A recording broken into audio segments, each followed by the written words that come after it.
Bonjour à tous mes auditeurs, il est exactement 13h20 et vous êtes à East Africa Radio dans l'émission Urban FM qui a pour but le débat et quelques conseils de vie. Je suis Madoulor, à mes côtés Dorina et Brice et vous aurez exactement 20 minutes à peu près en notre compagnie. Au sommaire, les élections présidentielles au Rwanda, la victoire du président Paul Kagame, les effets des violences conjugales et une interview romancière. Bienvenue.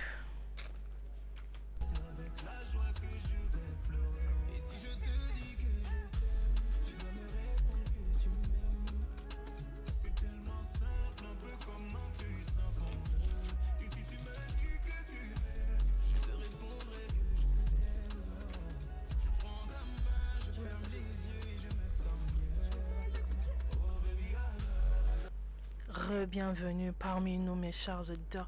Alors ce qu'il faut savoir est que du 22 juin au 12 juillet 2024 s'est tenue la campagne officielle des élections présidentielles au Rwanda. Le président de la République du Rwanda est élu au scrutin uninominal majoritaire à un tour pour un mandat de 5 ans renouvelable une seule fois. Contre 0,5% des voix pour le démocrate du Parti vert Franck Habinezar et 0,3% pour le candidat indépendant Philippe Paimana. Nous avons assisté à la victoire exceptionnelle du président Paul Kagame avec près de 99,18% des voix. C'était juste incroyable. C'était une victoire bien méritée. Alors c'est l'heure de la pause. À tout de suite.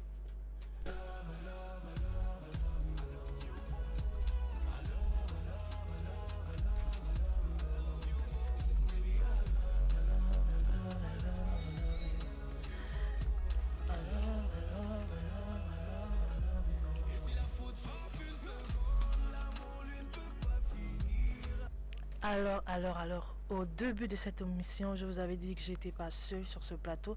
Je suis avec deux invités d'exception. Alors, bonjour Dorina, bonjour Brice, comment allez-vous? Bonjour, content d'être là. Je suis également ravie d'être en votre compagnie ce soir et je suis tellement ravie que vous avez accepté mon invitation. Merci beaucoup. Merci pour l'invitation. Alors, discutons d'un sujet assez sensible pour la femme, assez sensible pour l'être humain, les violences conjugales. Alors toi, Brice, toi qui es un homme, majoritairement les femmes à 50 à 60-80% sont beaucoup victimes des hommes par rapport aux violences conjugales. Toi, en tant qu'homme déjà, comment tu définis les violences? Ok, pour moi, je définis les violences en général, avant de rentrer dans le cas conjugal d'avant, en général, comme des actes avec pour intention ou conséquence la douleur. Oui. Comme dans toutes les formes de violence, l'objet de l'auteur n'est pas, ou peut-être n'est pas seulement de causer des souffrances, mais aussi de réduire l'autre à son autorité. Et dans le cas de violence conjugale, il faut dire déjà que c'est une problématique historique. C'est toutes des problématiques historiques, sociales, qui sévit encore de nos jours. Exactement. L'inégalité entre l'homme et la femme. Yes, exactement. Donc, l'homme est le plus souvent celui qui commet l'acte sur la femme. Qui la femme ici est la victime. Qui ici la femme est la victime. Oui. Et alors Dorina, toi, à ton tour, toi qui es la femme, toi qui es la victime justement de ces violences, qu'est-ce que tu en penses? Comment est-ce que tu peux définir les violences? Pour moi, la violence en milieu familial, c'est un problème grave. C'est un problème préoccupant qui peut avoir des conséquences forcément dévastatrices. Comme Brice l'a dit, elle peut être pour autant morale et physique. Parce que des fois, il arrive qu'on ne voit pas la femme blessée ou quoi que ce soit, on se dit oh tout va bien, mais parfois il peut aussi jouer avec son mental et ça peut se manifester sous plusieurs formes physiques, émotionnelles, verbales ou même économiques. Il sait que sa femme ne travaille pas, il peut priver sa femme d'argent, des petits plaisirs comme se coiffer, des trucs comme ça. Exactement. La violence, faut savoir, l'utilisation intentionnelle de la force physique de menace à l'encontre des autres ou de soi-même qui entraîne ou qui risque fortement d'entraîner des traumatismes, des dommages psychologique. Alors, quels sont les genres de formes de violence que vous connaissez, par exemple, toi Brice, quelles sont les formes de violence que tu connais, par exemple? Il y en a plusieurs, comme tu as si bien dit. Ouais. Il y a le harcèlement, Mhm, puis il y a la violence sexuelle, y compris le viol. mhm. Puis aussi on va dire encore, les violences psychologiques. Yeah, exactement. Et le cas de violence physique inclut le plus souvent les actes suivants comme battre, brûler, porter des coups à pied, des coups de poing, des mordre même. Et ça peut même aller plus loin. L'homme est capable même de tuer. De ça. tuer, exactement. Oui, oui, c'est exact. Et il faut aussi ajouter que lorsqu'il y a violence conjugale, le plus souvent il y a des enfants à côté. Quelles sont les répercussions que les enfants peuvent avoir derrière? Quels sont les effets secondaires chez les enfants d'abord, avant même nos parents, bien la victime? Chez l'enfant, quels sont les effets secondaires, Dorina? Bon, pour moi, c'est surtout les traumatismes en fait. Oui, oui. Récemment ici, j'ai connu quelqu'un et elle a vécu ça et ça peut se voir sur elle en fait. Ça peut se voir sur elle parce que c'est une personne en fait qui sera forcément attirée par exemple par les garçons violents, des trucs comme ça. Si elle a une relation normale par exemple avec un garçon qui la respecte, qui respecte son corps, elle va pas se sentir à l'aise. En fait, elle va, je sais pas si vous comprenez, elle va essayer de chercher le conflit en fait dans la relation parce qu'elle est déjà habituée un peu à ça, elle a vu sa mère, ses parents. Exactement. Et naturellement, sans s'en rendre compte, elle aussi elle recherche un peu la même Elle chose, recherche ça la devient même un peu chose. normal. Oui, oui. Des fois tu vas voir, elle va raconter, oh non, mon gars m'a frappé et c'était intéressant. Ça crée un peu des petits mazos, quelque chose comme ça. Oui, elle est pas heureuse, elle en a besoin en fait. C'est un peu J'en ai connu une lorsque son copain ne la tape pas, elle n'est pas contente. Ouais. Elle n'est pas heureuse. Il faut que tu me tapes. Pourquoi tu ne me tapes pas? Tu ne ils m'aimes sont pas. capables de tout. Dans ce cas, est-ce qu'on va parler de violence conjugale là? Ah ouais, dans ce cas, la violence conjugale est vraiment celle qui atteint psychologiquement, mentalement, pas celle qui est provoquée En fait, par... moi, je parlais des répercussions depuis la maison, en fait. Oui. Elle a vu comment son papa était avec sa maman. Et elle aussi, elle réclame. C'est déjà un traumatisme en elle. Oui. Un traumatisme. C'est dans le sens. Ça, c'est pas forcément sa relation à elle. Je parle depuis le primaire, en fait. Le bas âge. Oui. De chez elle. Oui. Elle a eu des traumatismes. C'est dans le sens là. Oui, c'est exact. Et aussi, chez l'enfant, ça peut entraîner les échecs scolaires. Les échecs scolaires, l'enfant a du mal à s'adapter à la société parfois, tellement il est traumatisé, il a du mal à s'imposer dans la société. Ça peut être aussi l'une des conséquences des violences conjugales chez l'enfant. Oui, effectivement, parce que lorsque tu vis dans un environnement où il n'y a pas de paix, Oui, tu as du mal à te concentrer. Tout le temps, tu rentres à la maison, tu dois étudier, mais papa et maman sont en train de s'engueuler. oui. Là, tu te dis, mais qu'est-ce qui se passe? Pourquoi tout le temps? Et tu as du mal à aller t'asseoir, prendre ton cahier et faire le truc. Parce que tu n'as pas cette paix en fait. Et ouais, c'est une des conséquences de l'échec scolaire parfois. Oui, et j'ai même lu quelque part que 50 à 80% des femmes ont 1 an ou 4 ans d'années, genre de pas bonne santé, en mauvaise santé, due à les violences conjugales. La violence psychologique aussi, elle compte énormément. C'est un peu plus chez les blancs que on prête beaucoup attention aux psychologues, à la psychologie, alors qu'en Afrique aussi, on en a besoin, Oui. n'est-ce pas? On en a besoin en Afrique. Qu'est-ce que tu peux nous dire par rapport à ça, Brice? Les violences psychologiques, ouais. Comme tu le dis si bien, c'est quelque chose qu'on remarque le plus souvent en Occident. Oui. Mais c'est bien que ça existe aussi chez nous. Chez nous, on en souffre aussi. On en souffre, mais on On n'en parle en pas trop, assez. Voilà. Beaucoup de gens gardent les choses dans leur cœur. Oui, en fait. les femmes. Ils gardent et- Les femmes. Parfois tu es là, tu te réveilles le matin, tu vois dehors, tu es tout beau, tu es bien, tu es belle et tout. On ne sait pas ce que tu vis dans ta maison. Les femmes sont vraiment douées pour ça, à cacher. On peut te taper, mais même 3-4 fois par jour, mais les femmes sont douées pour ça. Les propos aussi humiliants, dénigrants, méprisants. Les menaces, le chantage, c'est aussi une forme de violence. C'est également une forme de violence. Qu'est-ce que tu en penses, Dorina?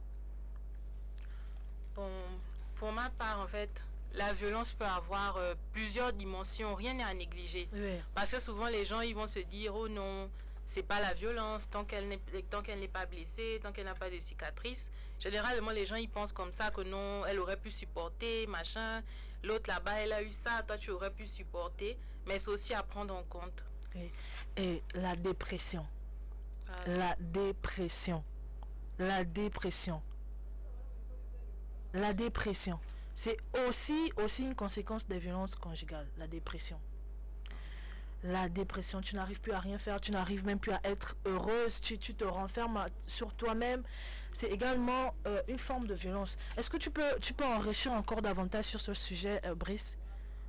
D'abord, qu'est-ce qui cause d'abord ces violences Oui, voilà. Les hommes. C'est les hommes qui causent. Bon, Oui. le plus souvent, c'est... Mais n'oublions pas qu'il y a des hommes aussi qui sont aussi victimes de ça, mais c'est plus les femmes. C'est plus les Bon, femmes. ils sont victimes, mais je me dis qu'ils ne se manifestent pas par la honte, un peu À la cause de société. la honte, oui. Effectivement, à cause de la honte, à cause des préjugés, parce qu'ils ont quand même, c'est des hommes, ils ont Parce quand que même... mine de rien, on n'a jamais mené une étude pour comparer entre les femmes et les hommes en fait. Exactement, exactement. Qui va se porter devant un commissariat et dire ma femme me bat. C'est assez honteux, c'est assez... Mais je pense qu'un homme qui boit beaucoup est en prise de pouvoir porter main à sa femme. Oui, Et aussi, parfois il y a certaines frustrations sexuelles qui m'amènent parfois à l'homme à abattre. la femme. Abattre. Parce que la femme dit elle ne veut pas, Mhm. aujourd'hui elle ne veut pas, demain elle ne veut pas. En fait, les comptes, il s'est dit, mais attends, tu es ma femme, maintenant tout le temps je ne veux pas ou quoi. Et ça peut le pousser à même la violer. Oui, oui, exact. Et c'est des choses qui ne sont pas bien en fait. Et c'est totalement condamnable de la part d'un homme d'aller jusqu'à cet acte en fait. Exactement, c'est condamnable, c'est pas de bonnes choses, c'est pas c'est vraiment mais vraiment pas des bonnes choses. C'est condamnable, c'est très très condamnable. Nous revenons sur un autre sujet. Pause. À tout de suite. Laisse-moi guérir de tous tes bobos, ma chérie. Je ne veux plus souffrir, souffrance même chercher. C'est vrai qu'on a dit il faut plus durer sur la première Mon cœur a des choses à te dire. Allez, donne tes larmes, redonne tes cris, tout ce qu'ils t'ont fait. Le prochain débat c'est quoi? C'est le machin, là, ça comment? Les bourses, après je t'induis, je fais l'interview. Et si le ciel me rappelle, c'est devant toi que je veux faire bébé. Si on fait 20 minutes, on pourra laisser le dernier truc parce que je pense que si on a déjà fait 11 minutes, on va faire le débat pendant combien de temps? 5 minutes. Donc essayons.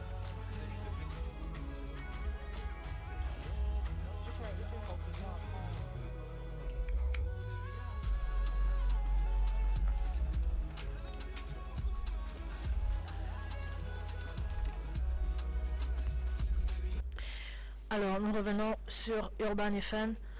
Alors, les violences conjugales sont condamnables. Les femmes, exprimez-vous, parlez, portez plainte. Ne vous dites pas que non, c'est parce que c'est mon mari, je veux protéger mon mariage. Mais il y a vos enfants aussi là. Eux aussi ils subissent les violences comme vous. Donc, parlez, portez plainte s'il faut. Mais parlez, parlez. Arrêtez d'être dans le silence.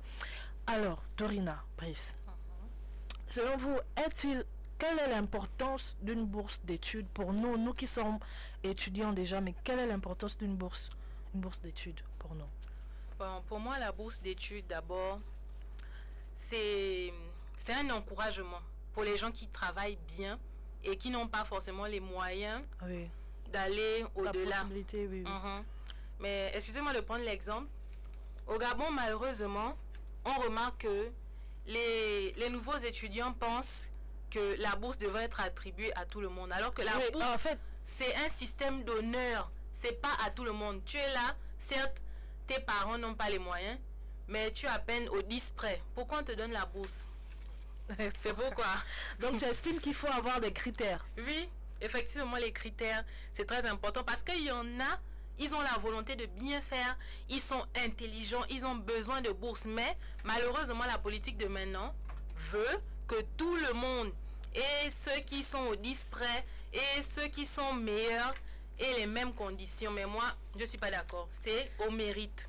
Mais écoute, il y en a par exemple qui n'ont pas la possibilité d'aller à l'école, qui sont très très intelligents par exemple, ils sont pauvres. Donc tu estimes que parce qu'on ne connaît pas leurs capacités, Justement, j'ai dit que c'est au mérite. Tu vois, tu viens de dire, ils sont intelligents, ils sont pauvres. C'est au mérite. Alors toi, qu'est-ce que tu en penses toi par exemple? La question de savoir si la bourse est nécessaire ou importante. Importante, nécessaire. Déjà, bon, elle n'est pas totalement faux. Ouais. Une bourse, c'est normalement au mérite à la base. Mais on est dans une société où plusieurs personnes ne sont pas au même niveau du rang social. Donc, Oui, il y a des pauvres, voilà, il il y a les C'est riches. pas tout le monde qui peut s'offrir des études universitaires Oui, à haut prix. Et il y a des étudiants qui en ont vraiment besoin d'aide financière. qui ont vraiment... Je vais prendre le cas des États-Unis, laissons la bonne clé. Aux États-Unis, que tu es riche ou que tu es pauvre, Oui. tu as totalement besoin d'une bourse. Parce que c'est tellement coûteux de faire des études Aux États-Unis, exactement. Donc, si là-bas même les riches ont besoin des bourses, pourquoi pas ceux qui sont pauvres aussi. Voilà. Bon, moi, malheureusement, je dis ça parce qu'il y a un peu une frustration en moi. Par exemple, l'État gabonais remet des bourses à certains étudiants au Maroc, au Sénégal. Mais récemment, généralement, les filles reviennent avec des enfants. Les garçons reviennent parfois sans diplôme. Et c'est Et c'est ce qui est dommage. Parce Et que c'est ce qui est vraiment, mais vraiment ce dommage. n'était pas des bourses au mérite, c'était des bourses juste comme ça. Tout le monde, juste parce que tu es gabonais, tu avais le droit, mais au final, tu n'as rien fait de positif Mais avec. là, en fait, C'est là, pour à ça ce que moi, niveau... je suis très stricte à ce niveau. Oui, mais à ce niveau, c'est toi et ta conscience. Ouais. C'est toi pas- et... c'est pas- et ta ton morale. avis extrascolaire Je suis n'est pas la d'accord. responsabilité Tu de gaspilles l'État l'argent de gabonais. l'État. Mais elle est méritante comme toi parce qu'elle aussi, elle fait partie de ce pays-là. Elle est gabonaise comme toi. Donc, Voilà elle mérite pourquoi moi, aussi. je parle du mérite. C'est pour ça que je parle du mérite.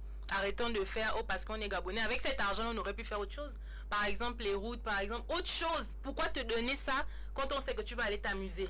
Mais non, quand ils te donnent, ils ne savent pas.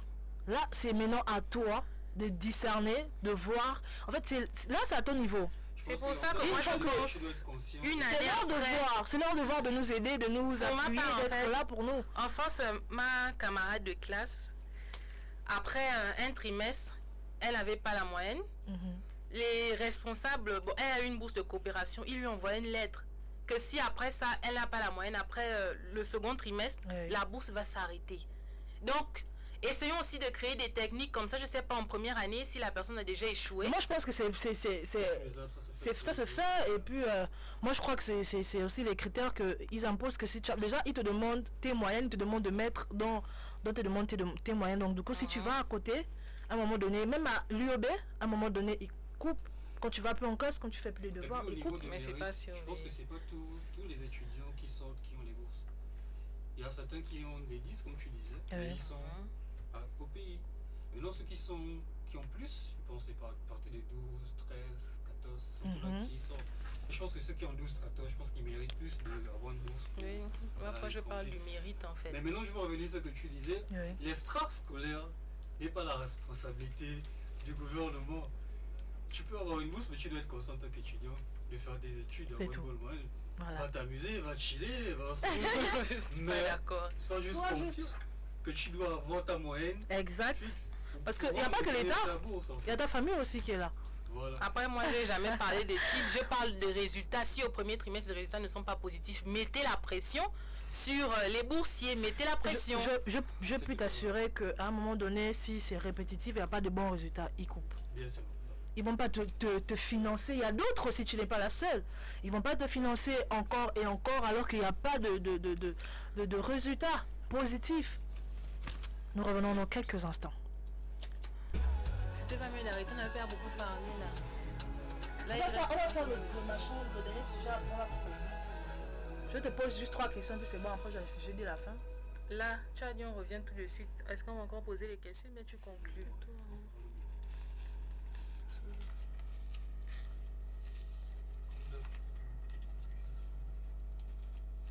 Je ne fais plus le dernier sujet.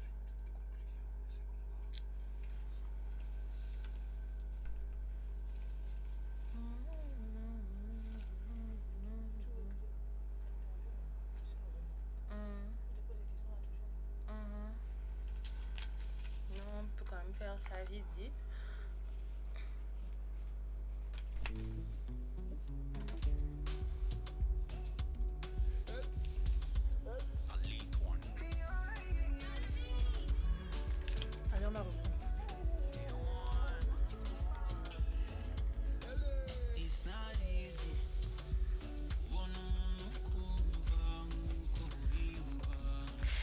Mes chers auditeurs, nous sommes de retour parmi vous. Alors on parlait tantôt des bourses, du mérite des bourses. Ce qu'il faut retenir, c'est que à ceux-là qui ont la chance de mériter cette bourse-là, s'il vous plaît, apportez des résultats positifs. Alors, je vous disais tantôt que j'avais des invités de prestige. Parmi, il y a une qui est passionnée par le roman et je vais l'interviewer par rapport à ça. Alors, Dorina, quels sont tes intérêts dans l'écriture de romans? Mes intérêts, pour résider dans divers aspects, un roman peut offrir une exploitation profonde au travers des personnages, les thèmes abordés. D'accord. Des réflexions même au niveau de la société, le style d'écriture, la structure de la narration. Je vais m'arrêter là. Ok. Quels sont tes points forts dans l'écriture? Les points forts. D'abord, quand tu écris, c'est dans le but d'attirer le plus d'auditeurs. Donc, je vais d'abord mettre ça comme premier point fort. L'envie d'attirer le plus d'auditeurs. La richesse dans le vocabulaire, la fluidité dans la narration, la capacité de créer des descriptions vivantes et immenses. D'accord. Pourquoi avez-vous décidé d'écrire? Pourquoi avez-vous choisi l'écriture? Pourquoi avez-vous choisi d'être romancière? Bon, moi, pour ma part, en fait, au lycée, j'étais pas une lumière. Et j'ai beaucoup souffert de ça parce que il y a eu des comparaisons entre moi et les autres personnes de la famille. Et j'ai beaucoup souffert. Et j'ai trouvé un moyen de communiquer à travers l'écriture. Et ça m'a beaucoup fait plaisir parce que déjà dans l'école, on reconnaissait déjà que j'écrivais très bien. Et là, je me suis rendu compte que j'ai quand même trouvé une vocation parce que les autres dans ma famille, c'était plus les sciences, des trucs comme ça. Et ils voulaient en fait m'obliger. Et je ne pouvais pas, c'était vraiment un conflit. Et quand j'ai vraiment trouvé ma passion, eux aussi, ils ont aimé. Ça m'a permis déjà de me libérer. Alors, nous ne pouvons que te souhaiter une bonne chance pour la suite, de continuer dans ton œuvre, dans ton art. Merci. Avant de conclure, j'aimerais envoyer de la force aux femmes victimes de violences conjugales. Vous n'êtes pas seules, parlez, dénoncez. Et aux hommes aussi. Aux hommes aussi, il ne faut pas oublier. Effectivement. Merci à Dorina, merci à Bruce d'avoir accepté d'être là. C'était un honneur pour moi de vous recevoir. Sur ce, prenez soin de vous. Ciao, ciao. So challenging. Only you could understand. Merci.